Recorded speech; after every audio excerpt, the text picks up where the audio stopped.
On the second anniversary of the 9/11 attack on the World Trade Center, George Bush asked for an $87 billion increase in military spending.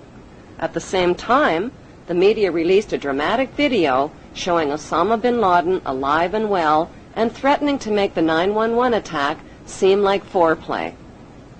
How much do we really know about America's favorite villain?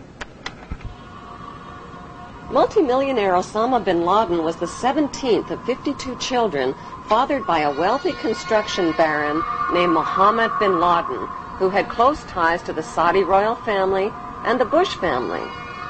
In 1979, the American CIA and Pakistan's ISI financed an anti-Soviet group in Afghanistan and provoked a profitable 10-year war with the Russians.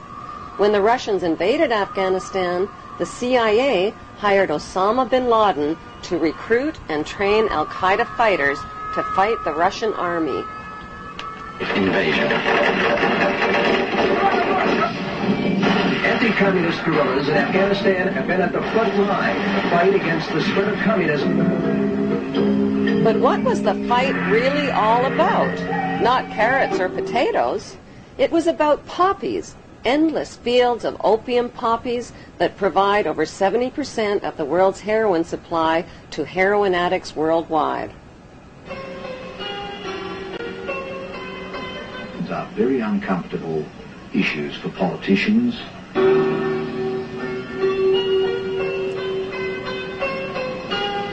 It was a dramatic story, but the media failed to tell us the less heroic side of Afghanistan's freedom fighters.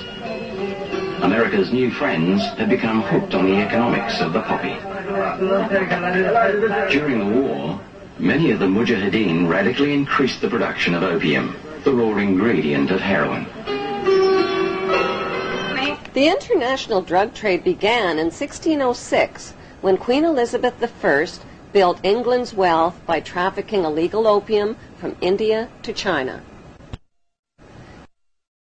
British East India Shipping Company and profited handsomely, not just from drug trafficking, but from trafficking African slaves with her slave trader, John Hawkins.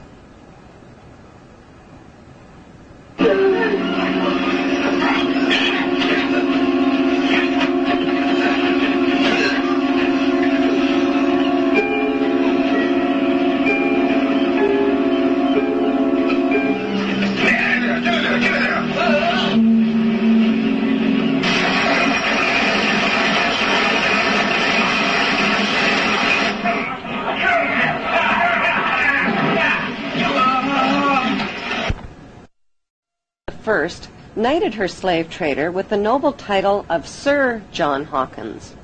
By 1830, the British had distanced themselves from dope dealing by granting opium monopoly rights to the Jewish Sassoon family, who became known as the Rothschilds of the Far East. As an agent for the Crown, David Sassoon shared his dope profits with Queen Victoria.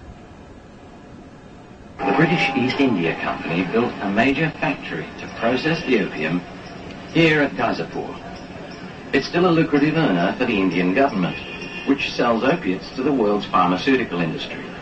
When the Chinese banned opium and destroyed 600 chest loads of the addictive drug, Sassoon and the British retaliated. It was a financial disaster for the British.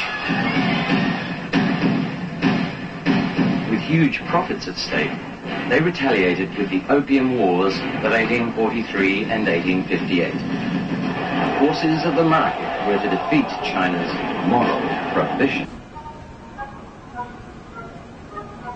Sassoon and the British forced drug addiction onto an entire nation, stole the island of Hong Kong, and made Hong Kong the capital of the British international drug trade. In 1872, Queen Victoria knighted David Sassoon's son, Albert Sassoon, who spread the illegal opium trade throughout China and Japan. In 1887, Sir Albert Sassoon married Aline Carolyn Rothschild and joined the pirated fortunes of the Sassoon drug cartel with the Rothschild money cartel. Today, it's business as usual for the descendants of the Sassoon and Rothschild families who socialize with Queen Elizabeth II and Prince Charles as elite members of Britain's inner power circle. Many have been granted royal titles, like Sir, Countess, Baron, and Marquis, but their many victims aren't fooled by the crowns, the titles, and the tuxedos.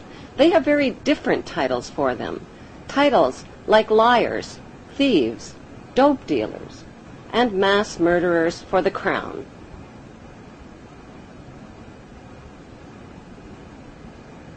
On the other side of the Atlantic, a member of the same opium smuggling syndicate, Samuel Russell, founded Yale University's Skull and Bones Brotherhood with drug money. Exclusive members were financed into political power positions in the CIA, the U.S. Supreme Court, and the White House. When Skull and Bonesman George Bush Sr. became CIA director in the 1980s, the CIA recruited Osama bin Laden to train al-Qaeda and Mujahideen fighters in Afghanistan. The job of Osama's trainees was not just to fight the Russian communists. It was to run Afghanistan's multi-billion-dollar opium trade. Heroin, manufactured from Afghan opium, supplied $250 to $300 billion annually to Wall Street and the U.S. banks. Authors Alfred McCoy and Michael Levine tied the CIA to this unholy drug alliance and received national attention when the CIA tried to suppress their books. Michael Levine became a best-selling author when he wrote about his experience of this unholy alliance. After 30 years' distinguished service with the DEA, he could write with some authority.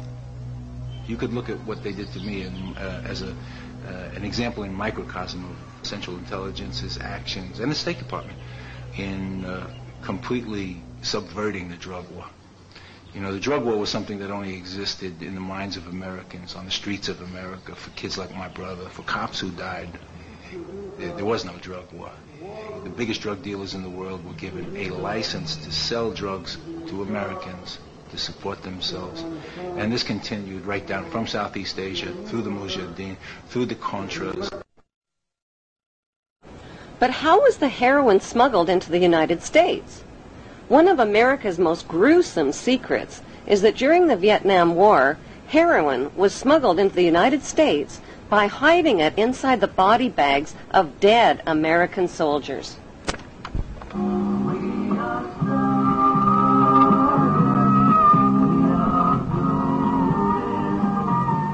By the end of the 1960s, 1/3 of U.S. soldiers in Vietnam and close to 1 million United States citizens were hooked on heroin. Drugs like LSD, mescaline, marijuana, and hashish also swamped the streets and college campuses of America. Who or what turned America's youth onto these illegal drugs? Celebrity anti-war activists like Aldous Huxley, Timothy Leary, Allen Ginsberg, and Bertrand Russell sold America's youth on acid rock, tripping out, and one world government. Their financing came from the Warburg Banksters and IPS, Institute for Policy Studies. Over 100 million doses of LSD that hit the streets of America were purchased by Timothy Leary and Alan Dulles through S.G. Warburg's Sandoz AB Pharmaceutical Company in Switzerland. Free sample-size packages of acid were handed out not only on college campuses, but at rock concerts, where musicians persuaded millions of fans to get high.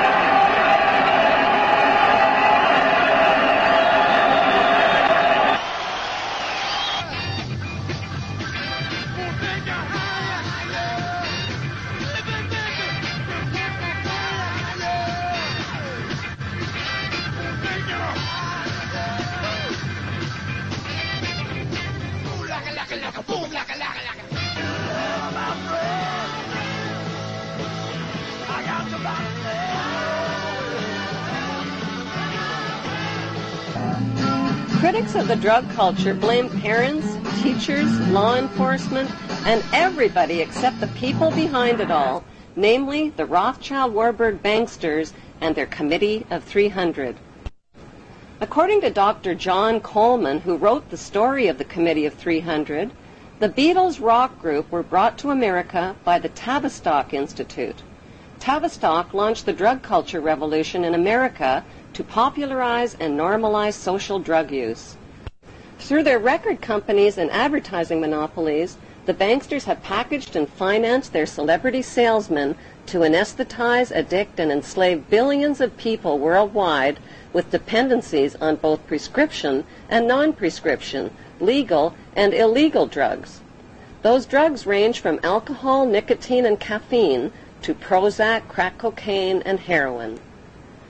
Like the phony war on terrorism, the phony war on drugs is a cat-and-mouse game being fought with one hand and fed with the other.